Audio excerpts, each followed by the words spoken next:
ভালোবেসে বেকার ছেলেকে পালিয়ে বিয়ে করেছিলাম। আমি আমার পরিবারকে অনেক বুঝিয়েছিলাম, কিন্তু তারা আমার কথা বোঝেনি। কারণ আমার ফ্যামিলির লোকজন চায় টাকাওয়ালা ছেলে। ছেলের বয়স যদি 40 বছরও পার হয়ে যায় তাতেও তাদের কোনো আপত্তি নেই। তাই ভালোবাসার মানুষটার সাথে পালিয়ে গিয়ে বিয়ে করেছিলাম, কিন্তু আমাদের পরিবার আমাদের মেনে নেয়নি। আমাদের পালিয়ে বিয়ে করাটা আমার হাজবেন্ডের পরিবারও মেনে নিতে পারেনি। আমাদের বিয়ের পর আমার হাজবেন্ড ছোট্ট একটা কোম্পানিতে চাকরি করতো, যার বেতন ছিল মাত্র 15,000 টাকা। তারপর আমরা ছোট দেখে একটা বাসা নেই। আমরা যখন নতুন বাসায় উঠেছিলাম তখন আমাদের 2 মাসের অগ্রিম ভাড়া দিতে হয়েছিল। সংসারের টুকিটাকি জিনিসপাতি কিনতে আমাদের সব টাকা শেষ হয়ে যায়। হঠাৎ করে আমাদের বিয়ের 1 বছর পর আমার হাজবেন্ডের চাকরিটাও চলে যায়। তখন আমরা কি করব কোনো কিছুই বুঝতে পারছিলাম না। 2 দিন যাবত ধরে আমাদের ঘরে খাবারও ছিল না। তারপর আমি আমার মাকে ফোন দিই। আমার মাকে ফোন দিয়ে বলি, মা আমাদের কিছু টাকা ধার দাও, আমি আবার পরে তোমাকে শোধ করে দিব। কিন্তু আমার মা আমাদের টাকা দেয়নি। এইদিকে আমার হাজবেন্ডও লজ্জায় আমার সামনে আসতে পারছিল না। তারপর আমি কোনো কিছু বুঝতে না পেরে আমার মাকে আবারও ফোন দিয়ে খোলামেলা ভাবে সব বলি।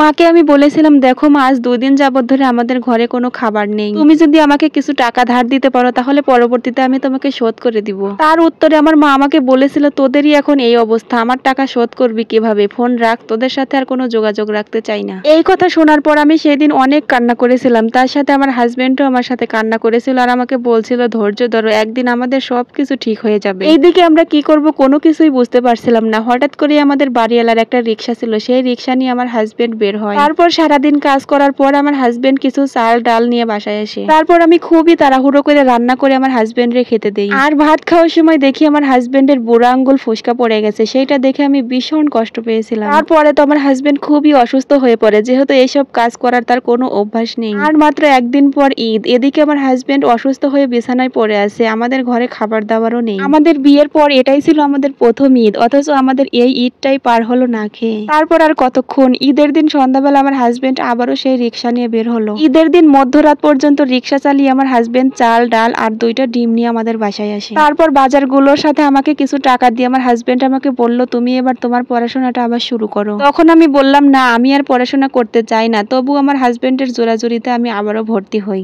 আর এদিকে আমার হাজবেন্ড সারাটা দিন রিক্সা চালাতো, আবার মাঝরাতেও রিক্সা নিয়ে বের হতো। সে আমাকে বলতো মাঝরাতে নাকি রিক্সা চালালে রিক্সার ভাড়া বেশি পাওয়া যায়। এইভাবেই দিনরাত পরিশ্রম করে আমার স্বামী কিছু টাকা গুছিয়ে সে একটা রিক্সা কিনলো। আমার হাজবেন্ড রিক্সাটা অন্য আরেকজনকে ভাড়া দিয়ে সারাদিন কাঁচামালের ব্যবসা করতো আর মাঝরাতে রিক্সাটা নিয়ে বের হতো। এভাবে আমাদের দিনগুলো মোটামুটি ভালোই কাটছিল। কিন্তু কপাল খারাপ হলে যা হয় আর কি, আমাদের রিক্সাটা যার কাছে ভাড়া দিয়েছিল সেই রিক্সাটা চুরি করে নিয়ে পালিয়ে গেছে। একদিন হঠাৎ করেই আমার মা আমাকে ফোন দিয়ে বলে, আমার বড় বোন নাকি আমাদের বাসায় আসবে আমাদের দাওয়াত দেওয়ার জন্য। তখন আমি এই কথাটা আমার হাজবেন্ডরে বলি। আমার হাজবেন্ড বলে, আপু আসলে কোথায় বসতে দেবো, কোথায় খেতে দেবো, কারণ আমাদের ঘরে তখন সেরকম কোনো কিছুই ছিল না। তাই আমি আবার মাকে ফোন দিয়ে বলি, মা, বড় আপুর আসতে হবে না, আমরা একাই চলে যাব। তারপর আমি আমার হাজবেন্ডরে নিয়ে দাওয়াতে চলে গেলাম। আমাদের কাছে তেমন ভালো পোশাক ছিল না, যেগুলো ছিল ওইগুলোই পরে গিয়েছিলাম। আমাদের দেখে আশেপাশের মানুষগুলো কি জানি বলা বলি শুরু করলো। তারপর আমার মা আমাকে ঘরে ডেকে নিয়ে বলে, কি রে, তোদের কি আর কোনো জামা কাপড় ছিল না, এইগুলোই পরে আসছিস? তখন আমার আপু বলল, ওর ভাগ্যটা তো ও নিজের হাতেই নষ্ট করেছে। ও যদি এখনো চায় তাহলে সবকিছু ঠিকঠাক করতে পারে, কারণ ওই ছেলেটা এখনো ওকে বিয়ে করার জন্য রাজি আছে। ও যদি চায় তাহলে বিয়েটা এখনো হতে পারে, এখনো অনেক সময় আছে, তুই তোর হাজবেন্ডরে ছেড়ে দে। এইগুলো কথা সহ্য করতে না পেরে আমি ঘর থেকে বের হয়ে আসি। বাহিরে এসে দেখি আমার দুলাভাইকে সবাই আদর করছে, আপ্যায়ন করে খাওয়াচ্ছে, আর আমার স্বামীটা এক কোণে মাথা নিচু করে বসে আছে। আর এই দৃশ্যটা দেখার পর আমি একদমই সহ্য করতে পারছিলাম না। তখনই আমি আমার হাজবেন্ডরে নিয়ে আমার বাসায় চলে আসি, কারণ যেখানে আমার স্বামীর সম্মান নেই সেইখানে আমি 1 মিনিটও থাকতে চাই না। বাসায় যাওয়ার পর আমার হাজবেন্ড আমারে বলল, তুমি চাইলে এখনো তুমি চলে যেতে পারো। তখন আমি তাকে বললাম সে যেন এই কথাটা আর না বলে। সেই দিন রাতে আমরা অনেক কান্না করেছিলাম। তারপর কিছুদিনের মধ্যেই আমি একটা প্রাইমারি স্কুলে চাকরি পাই, আর আমার হাজবেন্ড একটা কলেজের অ্যাকাউন্টিং এর টিচার। আলহামদুলিল্লাহ, এখন কিন্তু আমাদের টাকা পয়সা গাড়ি বাড়ি কোনো কিছুরই অভাব নেই। এখনো কিন্তু সে আমাকে ভীষণ ভালোবাসে, বরং আগের থেকে আমাদের ভালোবাসাটা এখন দ্বিগুণ হয়ে গেছে।